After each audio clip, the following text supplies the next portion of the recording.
Nobody expected Supreme Court Justice Amy Coney Barrett to directly call out Elon Musk during the high-profile hearing. The courtroom fell silent as she pointed directly at the tech billionaire, her voice sharp with authority. "Mr. Musk, your actions demonstrate a pattern of disregard for established legal precedent," she declared firmly. But what happened next left the entire judicial panel speechless. Elon Musk didn't flinch, didn't back down. Instead, he calmly opened a folder that would change everything. The legal challenge that was supposed to humble the world's richest man was about to backfire spectacularly. If you want to see true brilliance in action, watch this entire video and don't forget to like and subscribe for more shocking confrontations that the mainstream media won't show you. The stakes couldn't have been higher. The case, Federal Communications Commission v. X Corp., had reached the Supreme Court after months of escalating tension. At issue was whether Musk's social media platform had violated federal communications guidelines by refusing to implement certain content moderation protocols. Justice Barrett, appointed by former President Trump and known for her strict constitutional interpretation, had established herself as one of the most formidable legal minds in America. With her piercing intelligence and unwavering commitment to legal precision, she had become respected even by those who disagreed with her opinions. Elon Musk sat at the respondents' table wearing a simple dark suit and blue tie. No flashy, billionaire attire. His lawyers flanked him, but unlike most defendants who let their legal team do the talking, Musk had insisted on addressing the court himself, a move many legal analysts called dangerously overconfident. The government's case seemed strong. For months, media outlets had been reporting on how X Corp had flagrantly ignored established communication regulations. Legal experts appeared on news shows predicting Musk would face devastating penalties. The FCC had compiled what seemed like an airtight case, with documentation showing patterns of noncompliance. "This isn't just about regulations," the Solicitor General had argued in his opening. "This is about whether private companies, regardless of their size or the wealth of their owners, must follow the same rules as everyone else." What nobody realized was that Elon Musk had been preparing for this confrontation for nearly a year, diving deep into constitutional law and precedent in a way that would soon shock the entire legal establishment. Justice Barrett began her questioning with surgical precision. The courtroom was packed with journalists, legal scholars, and spectators, lucky enough to secure a seat for what had become the most watched Supreme Court case in decades. "Mr. Musk, your platform has repeatedly ignored formal requests to comply with Section 230 modifications as outlined in the 2023 Communications Act," Barrett stated, her tone measured but stern. "Would you explain why you believe your company is somehow exempt from requirements that every other communications platform must follow?" Musk leaned slightly toward the microphone. "With respect, Justice Barrett, that's not quite accurate. We've never claimed exemption from valid laws." Barrett raised an eyebrow. "Your actions suggest otherwise. You've received 17 formal notices." 16, Musk corrected calmly. The justice's expression tightened. "Excuse me? There were 16 notices, not 17. And we responded to each one with legal rationales based on established precedent." Barrett shuffled through her papers. "The record shows..." "The record provided by the FCC is incomplete," Musk interrupted again, something almost never done to a Supreme Court justice. Audible gasps spread through the courtroom. Chief Justice Roberts appeared ready to intervene, but Barrett held up her hand slightly, indicating she would handle this. Her eyes narrowed. "Mr. Musk, this court has little patience for technical corrections that don't address the substance of the question. Your pattern of regulatory noncompliance is actually a pattern of constitutional compliance," Musk finished, opening the folder in front of him. "And I believe the court would be interested in reviewing evidence that the FCC has deliberately mischaracterized our position." The tension in the room was palpable. Justice Sotomayor exchanged glances with Justice Kagan. Justice Alito leaned forward with visible interest. Barrett's voice took on an edge rarely heard from the bench. Mr. Musk, this court has reviewed the briefs extensively. Are you suggesting the justices have somehow missed critical information? Not at all, Musk replied. I'm suggesting information was deliberately withheld from this court by the petitioners. The Solicitor General shot to his feet. Your Honors, this is an outrageous accusation without foundation. Justice Barrett's voice cut through the chamber. Mr. Musk, those are extremely serious allegations. Without substantial proof, making such claims before this court could significantly damage your credibility and case. Musk remained unruffled. I understand the seriousness, Justice Barrett, which is why I've brought evidence that the FCC's regulatory demands themselves violate 3 separate Supreme Court precedents, including one where you wrote the majority opinion. Barrett's expression didn't change, but those who knew her well could detect the smallest hint of surprise. Which opinion would that be? Net Choice versus Paxton, 2024. Where you specifically wrote that government agencies cannot compel private platforms to adopt content policies that effectively function as government speech controls through regulatory proxy. The courtroom fell completely silent. This was not the response anyone had expected. Justice Thomas, who had been quietly observing, spoke up. Mr. Musk, are you claiming that the FCC directives fall into that category?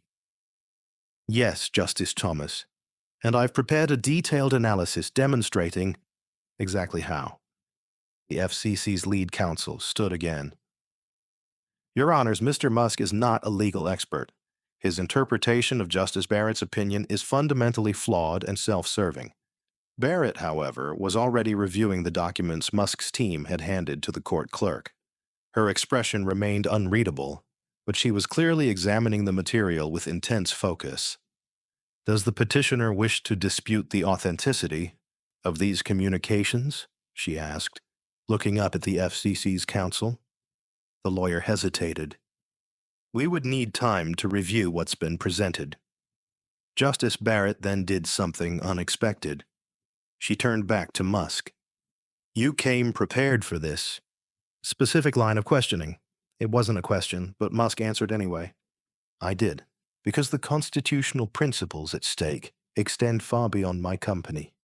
This is about whether government agencies can use regulatory authority to achieve what they cannot legally do directly. The atmosphere in the courtroom had completely transformed. What began as what many expected to be a public reprimand of a defiant billionaire had turned into something much more substantive. A serious constitutional challenge that no one had anticipated. Justice Barrett, known for her thoroughness, continued pressing.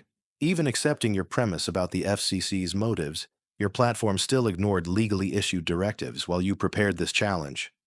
That's not how our system works, Mr. Musk. Musk's response was ready. Actually, Justice Barrett, in Youngstown Sheet and Tube Cumber v. Sawyer, this court established that when facing potentially unconstitutional government directives, parties may seek judicial review before compliance when irreparable harm would result. We filed for emergency stays in 3 separate circuits while preparing our response. Justice Barrett's eyes narrowed slightly, clearly reassessing the man standing before her. This wasn't a tech CEO playing at constitutional law. Musk had clearly done his homework, extensively. Those stays were denied, she noted. By split decisions, yes, Musk acknowledged. But as Justice Jackson wrote in her dissent in the D.C. Circuit case, the constitutional questions were substantial and worthy of full Supreme Court review. Justice Jackson, hearing her own words quoted, raised her eyebrows slightly. The Solicitor General, seeing the shifting momentum, attempted to redirect.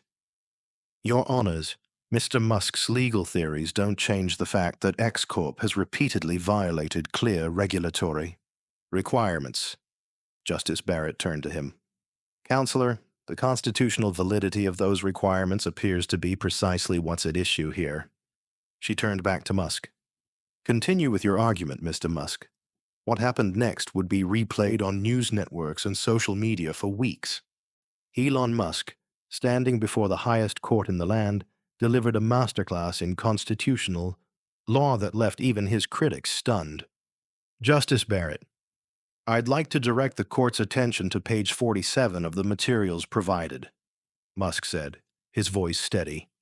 These are internal FCC communications obtained through FOIA requests that explicitly discuss how to work around the constraints imposed by the net choice decision. Barrett reviewed the document, her expression growing increasingly serious. These appear to be authentic FCC memoranda. They are, Musk confirmed. Note the highlighted section where Commissioner Thompson writes, and I quote, "While Barrett's opinion restricts our direct authority over content moderation, the technical compliance regulations give us an alternative pathway to achieve the same outcome." A murmur spread through the courtroom. Several justices were now reviewing the documents with visible interest. Justice Barrett looked up, her gaze intensifying. "Mr. Solicitor General, would you care to address these documents?" The government's lawyer appeared momentarily flustered. "Your Honor, without context, isolated communications can be misleading. The FCC's regulatory actions were taken in good faith to enforce legitimate public interest standards." "The context is provided in the subsequent pages," Musk interjected, "including meeting minutes where officials explicitly discussed using technical compliance regulations as a useful pretext, their words, not mine, to pressure platforms into adopting specific moderation policies this court had already deemed constitutionally problematic." Justice Barrett turned back to the Solicitor General. "Counselor, I would need to review these specific documents, Your Honor. They were not part of the record in the lower courts." "Because the FCC successfully moved to seal them," Musk added. "We only obtained them 3 weeks ago through a separate FOIA lawsuit that concluded in the Ninth Circuit." Justice Alito spoke up. "Mr. Musk, are you suggesting there was a deliberate attempt to conceal these communications from the courts?" "The evidence speaks for itself, Justice Alito. The FCC knew these directives contradicted this court's ruling in net choice. Rather than respect that precedent, they sought to circumvent it through technical regulations." Justice Barrett was now fully engaged, her initial skepticism transformed into deep judicial interest. "Mr. Musk, your legal argument goes beyond simply citing precedent. You're essentially claiming the FCC engaged in regulatory pretext to achieve unconstitutional ends." "Exactly, Justice Barrett," Musk replied. "And not just any unconstitutional ends specifically forbidden by your opinion less than a year ago." The moment was powerful. Barrett, who had begun by challenging Musk, was now visibly considering the substance of his argument with the seriousness it deserved. "Your Honor," Musk continued, "I'm not a lawyer by training, but I've spent thousands of hours studying constitutional law in preparation for this case because I recognized something fundamental was at stake. When I read your opinion in Net Choice, I was struck by your clarity on government attempts to control speech through regulatory proxies."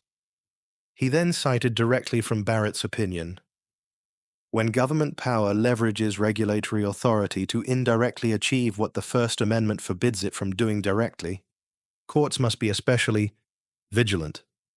Those words guided our response to the FCC's directives. The courtroom remained completely silent. Barrett was looking directly at Musk, reassessing everything about the case before her. "The FCC's directives weren't about technical compliance," Musk continued. "They were designed to pressure us into specific content moderation practices that would restrict certain viewpoints. The internal documents prove this was their intent from the beginning." Justice Barrett nodded slowly, then asked the question that would define the case. "Mr. Musk, if your characterization is correct, why did no other platform challenge these directives on constitutional grounds?" Musk's answer was simple but powerful. "Because fighting the federal government requires resources and determination that most companies don't have. The easier path is always compliance, even with unconstitutional demands. I was fortunate enough to have both the resources and conviction to challenge overreach when I saw it." Barrett looked down at her notes, then back at Musk. Her tone had completely changed from the beginning of the exchange. Your legal reasoning is considerably more substantive than I initially anticipated, Mr. Musk. Coming from Justice Barrett, known for her exacting standards, this was extraordinary recognition.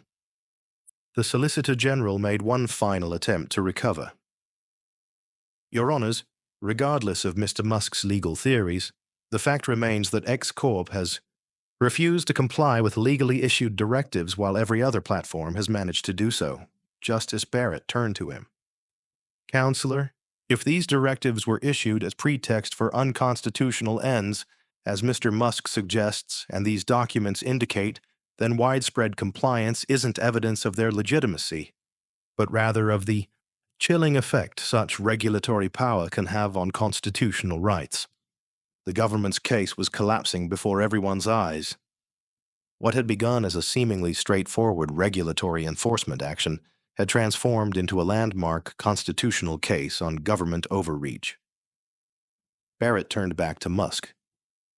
To be clear, Mr. Musk, your position is that X Corp didn't refuse to comply with legitimate regulations, but rather refused to submit to unconstitutional government pressure disguised as regulation.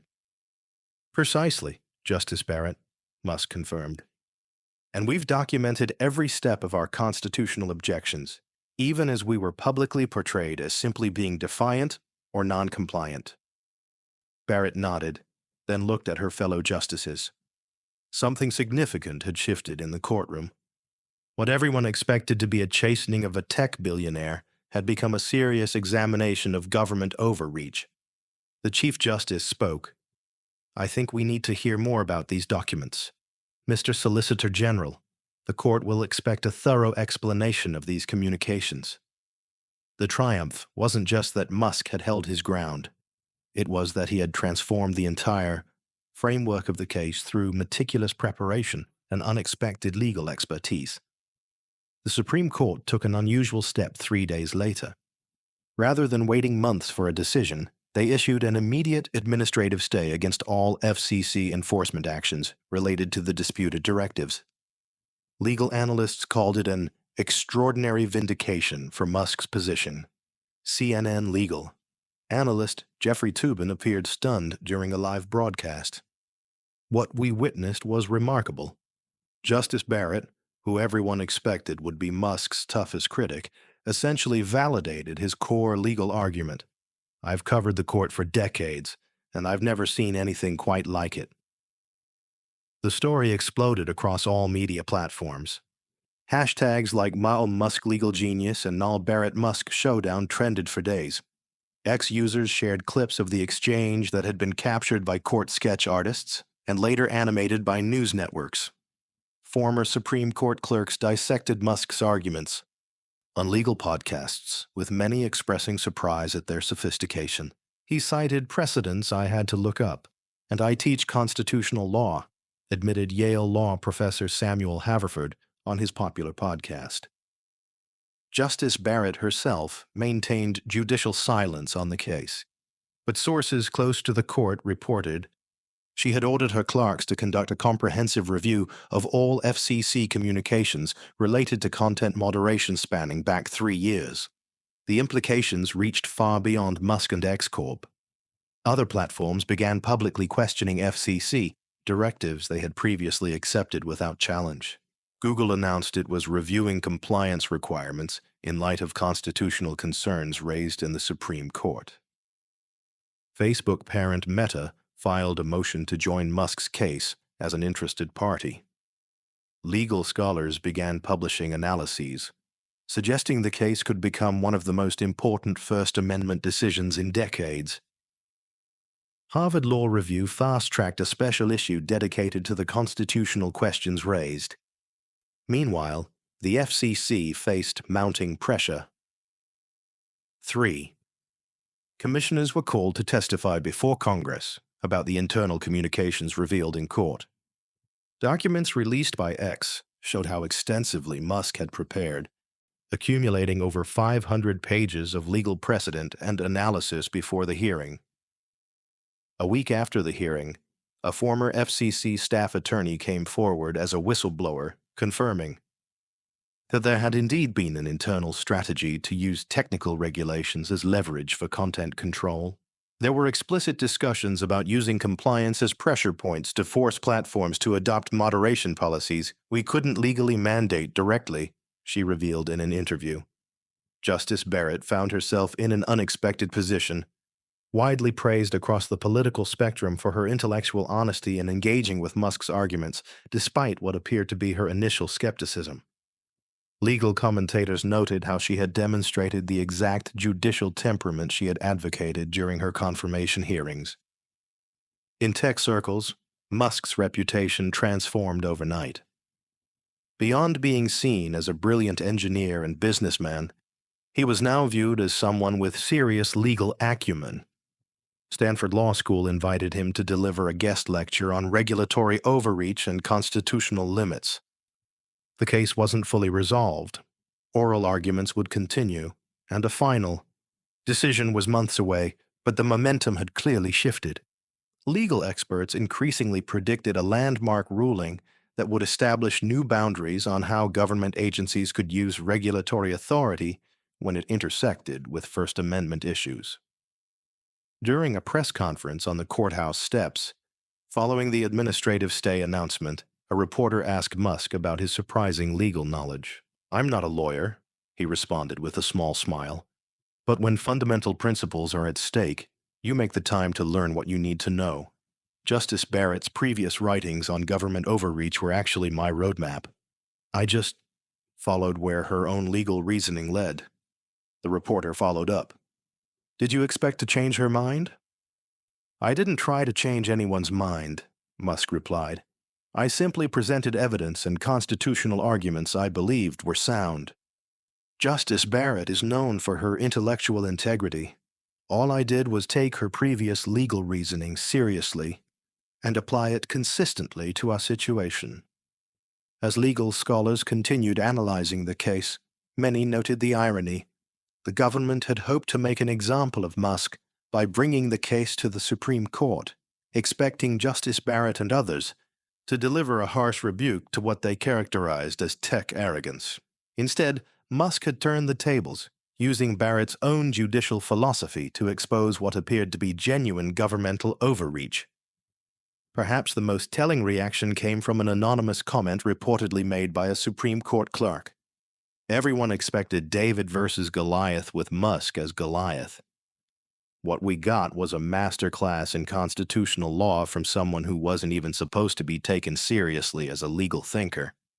The case continued to develop, with legal experts predicting it would establish a crucial precedent for the digital age, all because one man decided to stand his ground and do his homework before facing one of the nation's most formidable legal minds. This wasn't just about Elon Musk anymore. It had become about the fundamental relationship between government power and free speech in the digital age. And it all started because a justice tried to intimidate a CEO who turned out to know her legal opinions better than almost anyone expected. If this video opened your eyes to how the system really works, don't forget to like, share, and subscribe. We bring you the real stories the mainstream media won't cover, the confrontations that change everything. Hit that notification bell so you never miss the truth about what's happening in America today.